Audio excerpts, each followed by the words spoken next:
What do we have going on here? Oh, Are you locked out? I'm locked out. Oh, Shoot. Joe's locked himself out. Joe's locked out. I can't do any work now. Joe locked himself out. Hey there.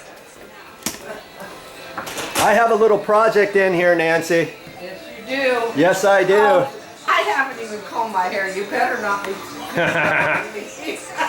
What's going on in here? We got some craft paper down. Hey, Marky. Huh? We are going to put in a ceiling fan up here. Way up here, and somehow we got to get it, and it's got to fit in here without hitting the sides of the walls and over here and stuff. And that's why we've got all this craft paper down, and we've got a ceiling fan that we took out from a different condo, and we're going to use that one. And it's a ceiling fan that matches this exactly. It's called a Fanimation Islander. These babies are expensive, let me tell you. They're about $700. And we've got the old ceiling fan, and it's still in excellent shape. It's right here, and we're going to install that. It had just a small little extension rod on it. See here? That's the length of it because it was on an 8-foot ceiling. But we've got to do it and make it kind of like this with the long extension.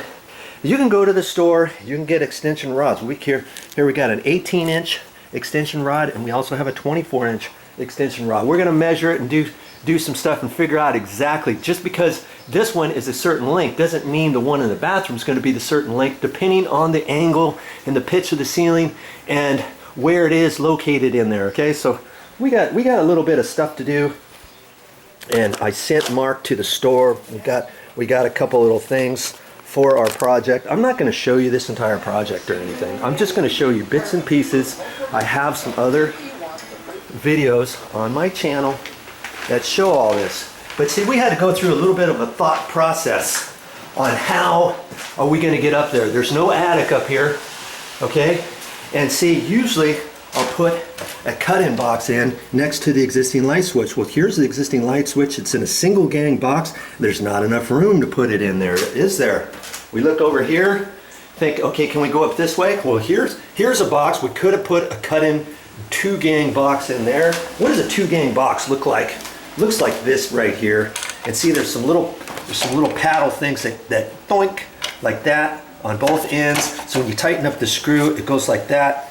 And then that sucks in behind the wall, and that tightens it up. And then there's some little tabs right here, and that fits on the outside of the sheetrock wall. See, so I'm going to take out a box, a single, and then cut in a 2-gang box is what it's called. But we can't do it here because there's some wood here. We're at the corner here. There's no way to do it. Sometimes when you look at your area, you might have a switch over here, and then we'd have to go up that way, but you know, no switch there. All these condos are set up differently. So now here, look at this. There's a switch here. This is behind the door, and you turn that one on and the light goes on in the shower. Okay, so that's what we're going to do. We're going to take this one out right here. We're going to put a 2-gang box in here. Then we're going to have to sneak the wire up the wall. I'm going to have to cut the sheetrock out before the ceiling. I'm going to have to cut a square in the ceiling, probably fish the wire up, and then I'm going to have to probably cut the side of that out, and I'm going to have to fish it up behind that beam somehow, and then I'm going to have to figure out exactly where it's going to go over here, put the box in. We're going to use a pancake box, and we're going to screw that right onto a ceiling joist up there, roof rafter.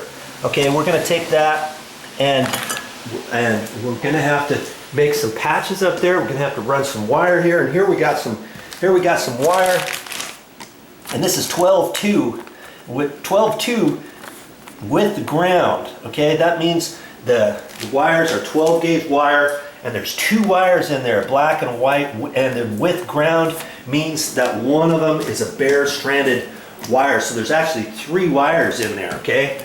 That's how they call it. Now see, you can go to the store. This is a 15-foot roll. This is just a little bit left. There's not 15 feet in there, but we might use some of that. And then went to the store and got a 25-foot roll, 12-2 with ground, 25 5-foot Romex, that's what it's called. It's cabling. It's got rubber sheathing on the outside of it. And that's generally what you use. We're gonna fish all that stuff up in the wall. I might make some other videos of showing you the progress, but I'm not gonna show you a point-by-point video on this particular one. I'm doing this for some friends of mine, and he's gracious enough to let me use my camera in here a little bit, but you know, if this was a vacant condo and stuff, I'd be more liberal with my time and trying to get all this stuff up. So then all these patches are gonna have to be taped, topped, skimmed, tight skimmed, and some painting's gonna have to be done and all that kind of stuff. We get all done with this, we don't even want it to look like we were ever here. That's the point of this project. Well, that's all I got for this time, but I'll be back with more videos.